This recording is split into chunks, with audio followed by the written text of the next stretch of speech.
aku Feby Freelance, NIM aku 14 12 40014. Aku akan membuat video terkait UTS Ekonomi Manajerial.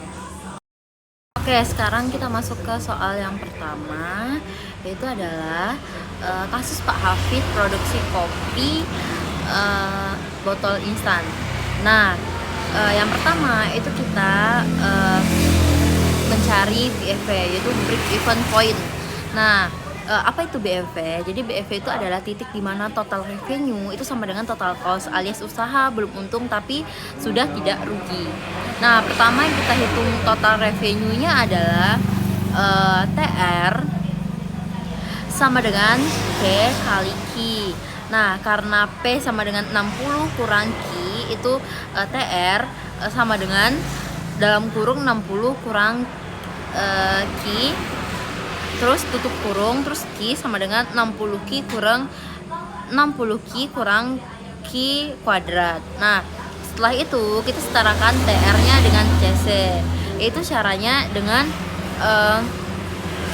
60 Q dikurang Q kuadrat tambah sama dengan itu kan 15 Q tambah 450. Nah, lalu kita pindah-pindahkan 60 Q dikurang 15 Q dikurang Q kuadrat dikurang 450, itu hasilnya 0 sebelah sini. Nah, terus dikalikan min 1. Kenapa dikalikan min 1? Biar rapi. Nah, terus selanjutnya itu adalah Q kuadrat kurang 45 Q tambah 450, itu kan sama dengan 0. Nah, kita faktorkan. Jadi kita faktorkannya itu adalah Q.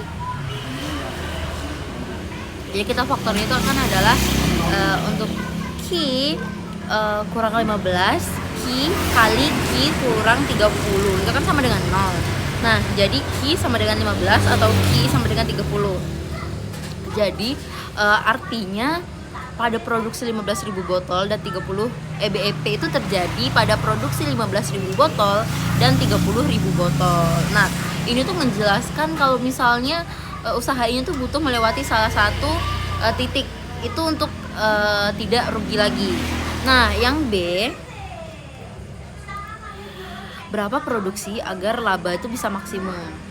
Nah, menurut Baye, supaya laba tuh maksimum, kita tuh pakai aturan ekonomi makro dari Baye, yaitu MR sama dengan MC. Nah, yang pertama kita hitung marginal revenue-nya. Itu kan P sama dengan 60 dikurang Q, TR sama dengan 60 Q dikurang Q kuadrat.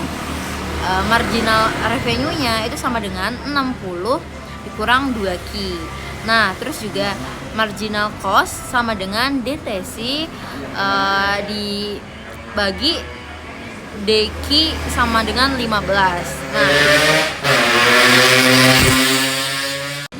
Nah, terus juga 22Q itu sama dengan 45.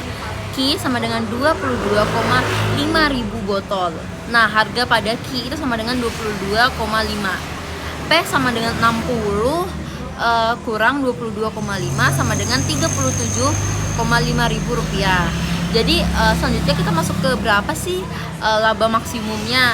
Nah, jadi cara kita menghitung itu adalah total revenue itu sama dengan P kali Q sama dengan 37,5 kali 22,5. Nah, itu dapat hasilnya 843,75.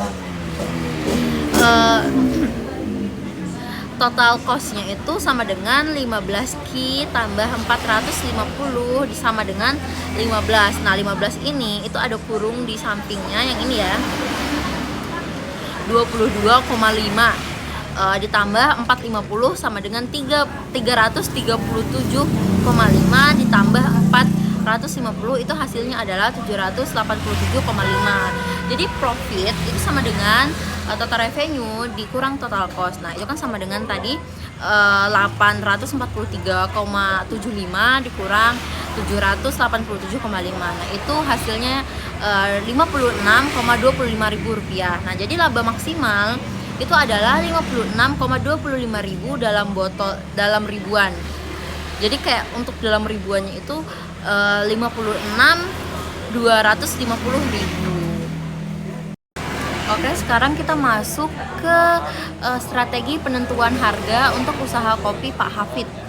Jadi kayak masuk ke strategi harga tuh karena produk kopi botol itu punya pelanggan berulang dan permintaan yang berbeda-beda tiap orang. Nah, strategi harga yang paling cocok berdasarkan teori Baya adalah two part pricing.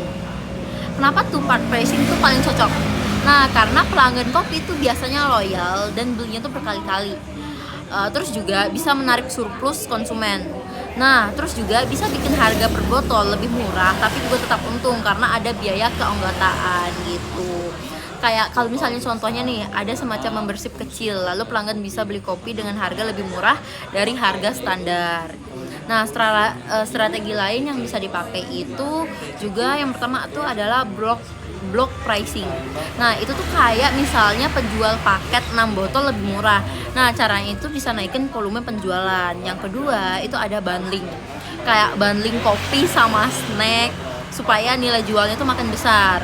Dan yang ketiga itu adalah price discrimination. Kayak harga tuh bisa dibedakan berdasarkan lokasi. Misalnya, harga di kantin kampus itu beda dengan di kafe.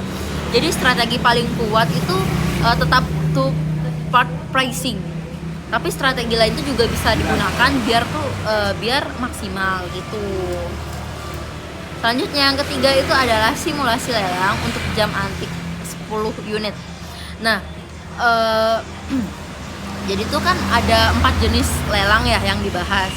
Yang pertama itu adalah English authentication, yaitu kan lelang yang terbuka naik. Yang kedua adalah first price sales bid auction. Yang ketiga itu adalah second price sales bid auction, dan yang keempat ada Dutch auction. Nah, kita bahas ya English auction dulu ya. Jadi kayak harga tuh terus naik sampai tinggal satu peserta yang bertahan karena semua tawaran terbuka. Biasanya tuh harga akhir jadi tinggi. Yang kedua itu adalah first price sales bid auction. Dia kayak peserta tuh ngasih penawaran dalam amplop yang tertutup. Yang di dalamnya itu adalah harga yang dia tulis sendiri. Jadi mereka biasanya menawar lebih rendah dari nilai yang sebenarnya. Terus yang ketiga itu adalah second price sales bid auction. Nah, pemenang yang menawar paling tinggi tapi bayar harga tawaran tertinggi kedua. Nah, keuntungannya itu peserta tuh cenderung jujur ngasih harga sesuai nilai barang. Terus yang terakhir itu adalah Dutch auction, itu kayak mulai dari harga tertinggi lalu mulai turun sampai ada yang bilang ambil. Itu biasanya itu menghasilkan harga lebih rendah dibandingkan lelang naik gitu. Jadi itu aja. Terima kasih.